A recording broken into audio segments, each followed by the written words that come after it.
तपोवनातली वृक्षतोडी विरोधात नाशिककर पर्यावरण प्रेमींसह सेलिब्रिटी देखील आता रस्त्यावर उतरलेत आणि शिवसेना युबीटीचे प्रमुख उद्धव ठाकरे यांनी देखील वृक्षतोडीला कडाडून विरोध केला। आता मनसे प्रमुख राज ठाकरे देखील मैदानामध्ये उतरलेले आहेत। साधूंच्या नावाखाली सरकारने संधी साधूपणा करू नये असा इशारा राज ठाकरे यांनी दिलाय। जमीन सपाट करून उद्योगपतींच्या घशात घालण्याचा हा डाव असल्याचा हल्लाबोल राज ठाकरे यांनी केलाय। काही वर्षांपूर्वी भाजप सरकारने कोट्यवधी झाडं लावल्याचा दावा केला होता आणि ती झाडं कुठे दिसली नाहीत असं सांगत तत्कालीन वनमंत्री सुधीर मुनगंटीवार यांचा उल्लेख न करता टोला लगावला। झाडं लावायला 5 पट जागा असेल तर साधुग्राम तिकडेच करा असा खोचक सल्लाही राज ठाकरे यांनी दिलाय। पाहूया राज ठाकरे यांनी नेमकं काय म्हटलंय।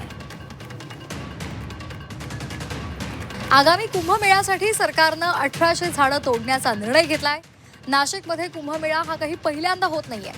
महाराष्ट्र नवनिर्माण सेनेच्या महापालिकेच्या सत्ता काळात पण कुंभमेळा झाला, त्यावेळेला आम्ही भरपूर पायाभूत सुविधा उभारल्या। मग आता कुठं कुंभमेळ्यासाठी झाडं का तोडावी लागतायत? बरं, ही झाडं तोडून त्याची भरपाई म्हणून दुसरीकडे झाडं लावली जातील असली पोकळ आश्वासनं सरकारनं देऊच नयेत, कारण असं कधीही होत नाही।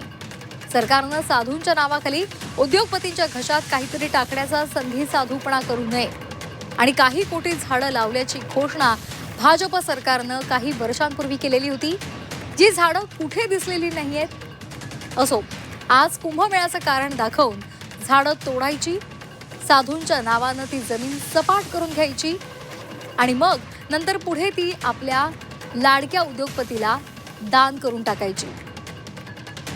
इतकाच विचार या सरकारचा असणार आहे। नाहीतर सध्या महाराष्ट्रामध्ये दुसरं काय सुरू आहे? जमिनी गिळणं, नाहीतर उद्योगपतींचे दलाल म्हणून काम करणं हे सध्या सत्ताधारी मंत्री, आमदार, त्यांचे नातेवाईक आणि त्यांची वर्तुळं करताना दिसत आहेत। नाशिककरांना माझं आवाहन आहे की तुम्ही ठाम राहा, तुमच्या पाठीशी महाराष्ट्र नवनिर्माण सेना उभी राहील। यामध्ये खरं तर कोणाचंच राजकारण नाहीये। या आता होणाऱ्या निवडणुकांनंतर सुद्धा आमचा या वृक्षतोडीला विरोध राहील। माझं सरकारला आव्हान आहे की उगाच संघर्ष वाढवू नका। लोकांचं काय म्हणणं आहे त्याचा कधीतरी आदर राखला जाईल असं पहा।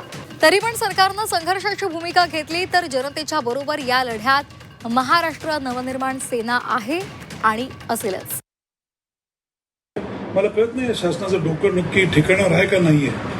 एका बाजूने सतत तुमच्याच माध्यमातून घोषणा चालू असतात, पर्यावरण वाचवा, निसर्गाचा समतोल राखा। ही झाडं जी अनेक वर्षाची आहेत त्या कशासाठी तोडतायत? दुसऱ्या जागा नाही आहेत का? तर जागा असणार नक्की 100%, परंतु त्यात सुद्धा काहीतरी अर्थकारण असेल। ही झाडं कशासाठी तोडायची आहेत, का तोडायची आहेत, नंतर याचा कशा प्रकारे सदुपयोग करायचा आहे या लोकांना। त्यामुळे आमची मागणी एवढीच आहे, कुठल्याही प्रकारे त्या झाडांना हात लावता कामा नये आणि तो हात लावलेला आम्ही कोणी महाराष्ट्र सैनिक सहन करणार नाही। कारण कुठल्याही परिस्थितीत पर्यावरणाचा ऱ्हास होता कामा नये। पर्यायी जागा, उत्तम जागा, चांगली जागा जर मनात असेल तुम्हाला नक्की देता येईल आणि तो कुंभमेळा सुद्धा उत्तम प्रकारे पार करता येईल। ऑलरेडी आमच्या काळामध्ये एक कुंभमेळा यशस्वीरित्या राजसाहेबांच्या नेतृत्वाखाली पार पडला होता। उद्धवजी जे म्हणतात आणि आज राजसाहेब ठाकरेंनी जे ट्विट केले ते 100% खरं आहे। काय झालं आपल्या आरे कॉलनीत सांगा ना तुम्ही? जगामधील एकमेव असं शहरात असलेलं जंगल आहे ते, त्या मुंबई शहराचं फुफ्फुस आहे। त्या फुफ्फुसावर घाला घालणार आहे सरकार। आता त्या तपोवनामध्ये मी नाशिकचा संपर्क 12-15 वर्ष होतो, मला कल्पना आहे ना। बरं, नाशिकमध्ये अशी पड जागा खूप आहे, बांधा ना तिकडं।